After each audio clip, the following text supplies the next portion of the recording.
What's going on, guys? Coach Hayden here with Steel Strength Training. And with this video, I wanted to do some mindset coaching.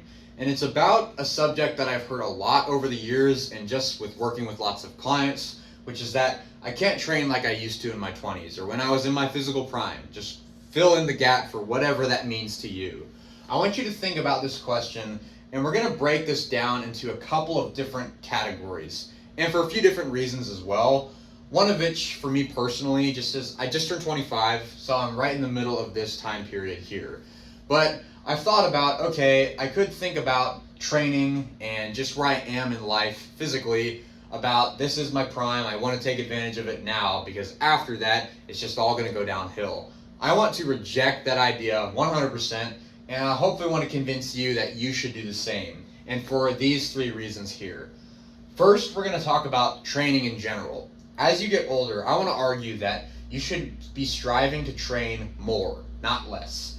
And first reason why is because as we get older, we usually require more stimulus out of our training and in comparison to someone who is younger. So if you take a bunch of 20-year-olds and you have them do 3 sets of bicep curls, pretty close to failure, they're going to get a certain muscle protein synthesis response out of that. So usually what this looks like, it's a little bump. So that's the little synthesis of muscle protein that they get. Now, if you take someone who's 75 and you have them do the same thing, 3 sets close to failure, they might have a little blip. But in comparison to the 20-year-olds, it's not that significant. But let's redo this for the 75-year-old. Let's say that they do 6 sets of bicep curls close to failure. Well, now they're getting the same bump as the 20-somethings. And we see this all the time in the scientific literature.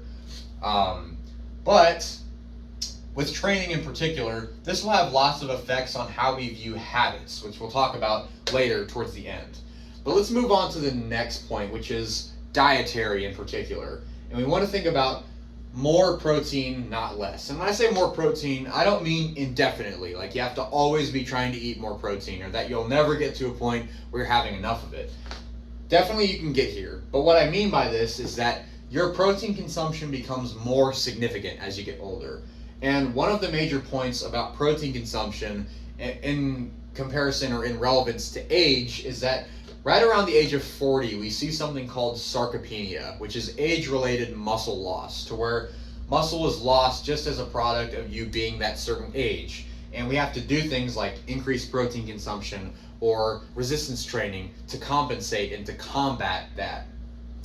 So as we get older, we require more protein consumption in order to gain the same benefits out of our diet as we do with people who are in their 20s. Just like we see with training, there's a dose-response relationship, and that relationship becomes more important as you age.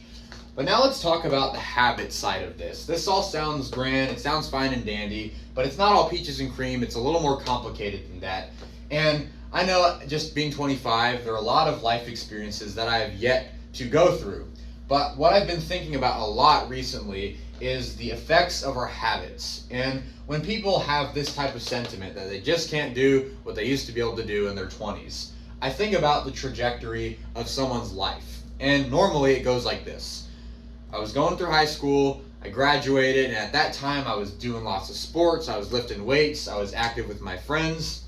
And then by the time I went to college, I got really involved in my major. I may have done some intramurals, but then after graduation, I really had to focus. I stopped working out, I stopped playing sports, I may have gotten married, had kids, and now I'm eating more processed foods, and this overall, the habits start to change. And then by the time you turn 30, that's 1 decade of habits for your first 10 years of life as an adult, and you have to finally pay the bill for that. And those bills only pile up with every additional decade of life. So by the time you get to your 40s, that's 2 decades of habits you have to pay for.